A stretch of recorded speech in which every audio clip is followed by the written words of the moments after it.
How to see chat history on TikTok. So hello guys, welcome back to my YouTube channel. In this video I'll be showing you how to see chat history on TikTok. So first thing, just open up your TikTok application itself and make sure you are logged into your account.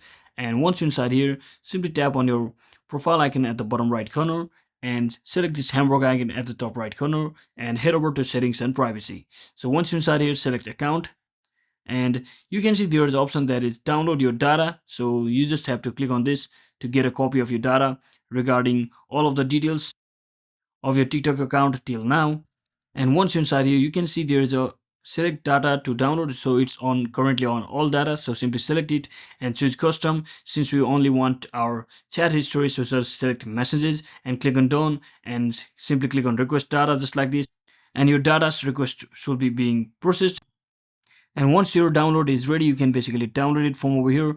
So it will be available for 4 days, so you just have to resubmit another request if you want to, if your file expires after 4 days. So that is it for today guys. I hope this video was helpful. If it was, don't forget to like and subscribe to the channel. See you on the next one.